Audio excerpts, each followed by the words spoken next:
షాలిం రాజా చేస్తున్న వ్యాఖ్యలు ఎంత దుమారం రేపాయనేది కూడా మనందరికీ తెలిసిందే. హిందూ సంఘాలు మొత్తం కూడా మండిపడుతున్న పరిస్థితి.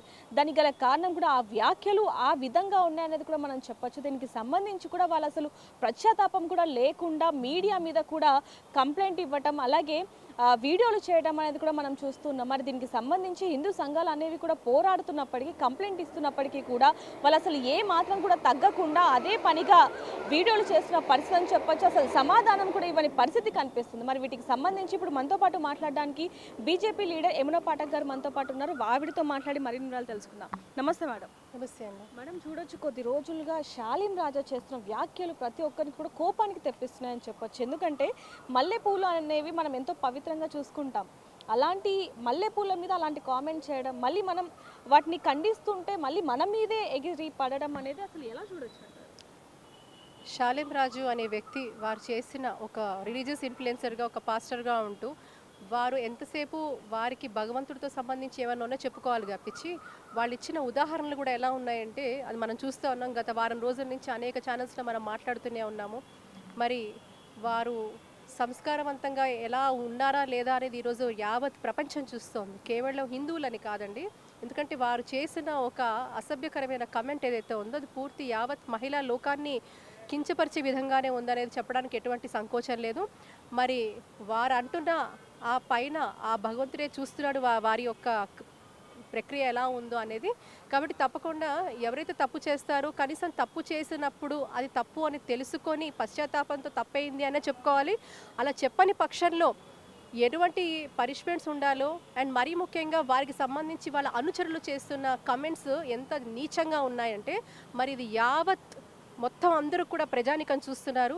ఎంత దిగజారిపోయి ఎంతటి అసభ్యకరంగా వారు మహిళలని కూడా చూడకుండా వాళ్ళు చేస్తున్న కమెంట్స్కి తప్పకుండా లీగల్ భాషలోనే వాళ్ళకి సమాధానం ఎదురవుతుందని చెప్పడానికి ఎటువంటి సంకోచం లేదు దేవిక గారు. అయితే మేడం, మనం చూడొచ్చు బైబుల్ బోధించాల్సిన పాస్టర్ ఇలాంటి పదజాలం వాడుతూ ఉంటే అసలు ఎటు పోతుంది సమాజం అనుకోవాలి.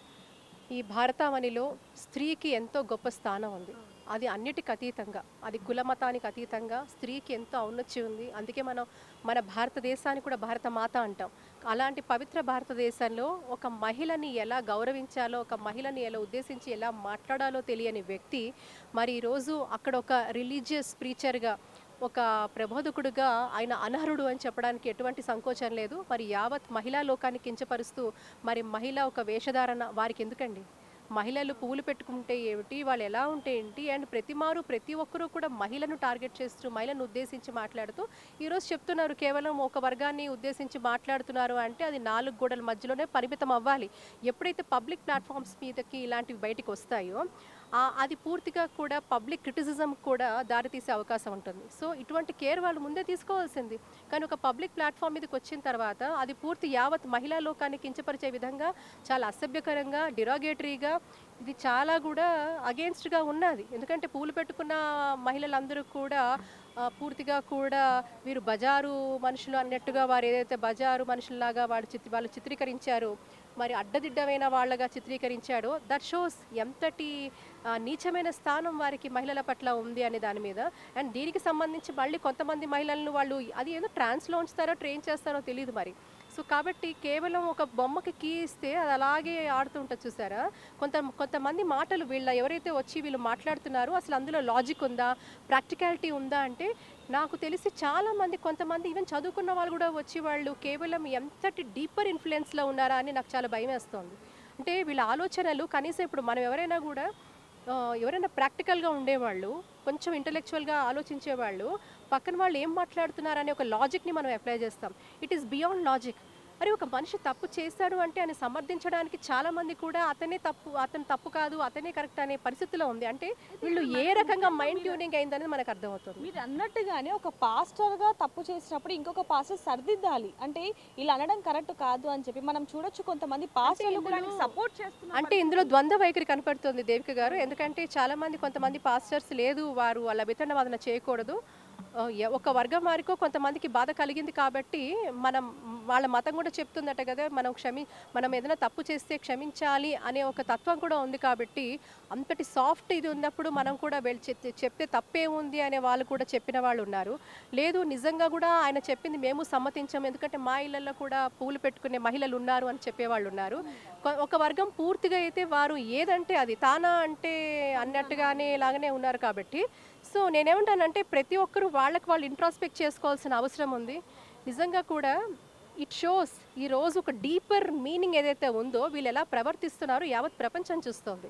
సో ఇది వీళ్ళు మర్చిపోకూడదు. ఎందుకంటే నిజంగా ఏ రకమైన బోధన జరుగుతోంది, ఏ రకమైన మైండ్ ట్యూనింగ్ జరుగుతోంది, ఏ రకమైన మైండ్ కండిషనింగ్ జరుగుతుంది, ఎంత తీవ్రంగా జరుగుతోంది అనే దాని మీద కూడా ఈరోజు యావత్ ప్రపంచం దృష్టి పెడుతుంది. ఇది ఒక రకమైన ఒక ఐ ఓపెనర్ అంటా నేనైతే. ఏం జరుగుతోంది, ఎటువంటి బోధనలు ఉన్నాయి, వీళ్ళు ఏం చెప్పినా కూడా అవతల వ్యక్తులు ఒక లాజిక్ లేకుండా ప్రాక్టికాలిటీ లేకుండా వాళ్ళు నమ్మేస్తారా ఇది నిజంగా అనే ఆలోచన కూడా నాకు ఈరోజు కలుగుతోంది. So but I think let's wait and see. ఇలా నిజంగా కూడా వారు ఏ బోధనలు చేసినా ఎవరికి అభ్యంతరం లేదు, యాజ్ లాంగ్ యాజ్ ఒక డెమోక్రటిక్ స్పిరిట్తో కాన్స్టిట్యూషనల్గా ఫ్రీడమ్ ఆఫ్ రిలీజన్ అందరికీ ఉంది, ప్రతి ఒక్కరికి ఉంది ఆ స్వేచ్ఛ పరిమితిలోనే మీరైనా నేనా ఎవరమైనా అది పాటించాల్సిన అవసరం ఉంది. ఆ సోషల్ ఫ్యాబ్రిక్ని దెబ్బతీసే విధంగా ఇప్పుడు ఇంతమంది ఒకరు కాదు రెండు కాదు అనేక మంది మహిళలు మనోభావాలు దెబ్బతింటున్నాయి, అలాగే చాలామంది కూడా మనోభావాలు దెబ్బతింటున్నాయి అన్నప్పుడు కనీసం వారు బయటకు వచ్చి ఒక క్షమాపణైనా చెప్పాల్సిన పరిస్థితి ఉంది కాబట్టి కానీ ఆయనకు తప్పు అనిపించటం లేదు. సో వారు ఎంతటి మొండి వైఖరిలో ఉన్నారనేది కూడా మనకు అర్థమవుతుంది. సో ఇదొక్కటే కాదు, అసలు వీళ్ళ వైఖరి ఏమిటి, అసలు వీళ్ళు ఏం నేర్పిస్తున్నారు, నిజంగా కూడా వీళ్ళకి వారి యొక్క మతం మీద ఎటువంటి విశ్వాసం ఉంది, వీళ్ళు అసలు ఏం బోధిస్తున్నారు అనేది కూడా యావత్ ప్రపంచం ఈరోజు చూస్తుంది. కాబట్టి ఐ థింక్ ఈ నిదర్శనాలు చాలా అనుకుంటా. వీళ్ళ వైఖరి, వీళ్ళ ఆలోచనలు ఏ రకంగా ఉన్నాయి, మరి మహిళల పట్ల వీళ్ళ ఆలోచనలు ఏ రకంగా ఉన్నాయి. నేనైతే ఈరోజు మహిళల గురించే మాట్లాడుతున్నాను, నాకు ఏ మతంతోనూ సంబంధం లేదు. మతానికి అతీతంగా మహిళలు కించపరచబడ్డారు, ఇక్కడ మహిళలని వాళ్ళు డిరోగేటరీగా మాట్లాడారు. అండ్ అంతేకాదు వాళ్ళ అనుచరులు ఎవరైతే ఉన్నారో చాలా అసభ్యకరమైన పరిభాషతో వాళ్ళు వేస్తున్న పోస్టర్లు, మరి ఇదే పరిశుద్ధ ఆత్మలను ఆ భగవంతుడు క్షమిస్తాడా అని అడుగుతున్నాను. ఈరోజు అంటారు కదా పక్కన వాళ్ళు ఇలా ఉంటే మనం ఎలా ఉండాలి అని, కానీ సో ఆ పాస్టర్ యథారాజా తదా ప్రజలాగా వాళ్ళ పాస్టర్ గారు ఏం చెప్తున్నారు, వీళ్ళు కూడా అదే ఆడవాళ్ళని గౌరవించద్దు, ఆడవాళ్ళకి వాల్యూ లేదు, ఇలాంటి పూలు పెట్టుకున్న వాళ్ళంతా బజారు సంబంధికులు అన్నారు కదా, దాన్ని తప్పు అన్నందుకు ఎంతోమంది ఇప్పుడు అలాంటి వాళ్ళని కూడా వారు మాట్లాడడం అనేది వారి యొక్క సంస్కారాన్ని చూపిస్తోంది. ఇది యావత్ ప్రపంచం చూస్తుంది, పైన భగవంతుడు కూడా చూస్తున్నాడని చెప్తున్నాను నేను. మేడం చివరిగా ఇక్కడ చూసుకుంటే మల్లెపూలు పెట్టుకున్న వాళ్ళందరూ కూడా బజారు వాళ్ళతో సమానం అనే ఏదైతే ఇప్పుడు ఆ మాటలు అన్నారో, మరి క్రిస్మస్కి చాలా మంది పెట్టుకుంటారు కదా మేడం క్రైస్తవులే, మరి ఆ ఒక్క విషయాన్ని ఎందుకు? నేను మీతో అదే అంటున్నాను, క్రైస్తవ మహిళలు పెట్టుకుంటారు, అన్ని మతస్థులు, హిందువులు పెట్టుకుంటారు, క్రైస్తవులు పెట్టుకుంటారు, ముస్లిం మహిళలు అందరూ పెట్టుకుంటారండి. పువ్వులు నచ్చని వాళ్ళు ఎవరికి? పువ్వులు చాలా శుభానికి చిహ్నం, శుభకార్యాలకి అన్ని సత్కార్యాలకు భగవంతుడికి అర్పిస్తాం. మనం మరీ ముఖ్యంగా మన హైందవ ధర్మంలో భగవంతుడికి మనము అమ్మవారికి అర్పిస్తాం. ఎవరైనా కూడా చక్కగా గాజులు పువ్వులు కాటిక పెట్టుకుంటే మహాలక్ష్మిలా ఉందిరా అంటారు. కాబట్టి ఆ ఒక మహాలక్ష్మి తత్వాన్ని మనము అలవర్చే పరిస్థితిలో ఈరోజు దైవికంగా చూస్తాము, శుభప్రదంగా చూస్తాము, శుభానికి చిహ్నంగా చూస్తాము. అదే కాకుండా మానసిక కోణంలో కూడా మల్లెపూలు ఇలాంటి మంచి సుగంధ ద్రవ్యాలు ఏమైనా పువ్వులు ఉంటాయో అవన్నీ కూడా అవి చక్కటి కామింగ్ ఎఫెక్ట్ని మనకి బ్రెయిన్ మీద ఇస్తూ ఉంటుంది, మనని కామ్ చేస్తూ ఉంటుంది. సో ఇలాగా చాలా ఒక పాజిటివ్ ఎనర్జీ, పాజిటివిటీ ఉంటుంది.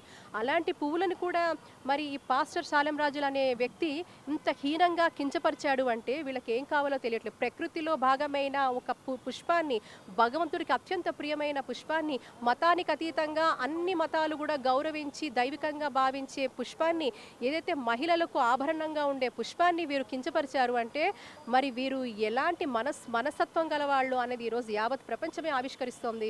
మరీ ముఖ్యంగా వారి సంస్కారానికే మనం వదిలేయాలి. వాళ్ళు he has to introspect by himself. ఇప్పటికైనా వారు తప్పు తెలుసుకుంటారు అనుకుంటున్నాను. తెలియని పక్షాన తప్పకుండా ఎవరైతే వాళ్ళ అనుచరులకు కూడా చేస్తున్నారో వీళ్ళందరికీ కూడా తగిన శిక్ష చట్టరీత్యా చట్టపరమైన భాషలోనే వీళ్ళకి మేము తప్పకుండా బదులు చెప్పే పరిస్థితి తొందరలోనే ఉంది.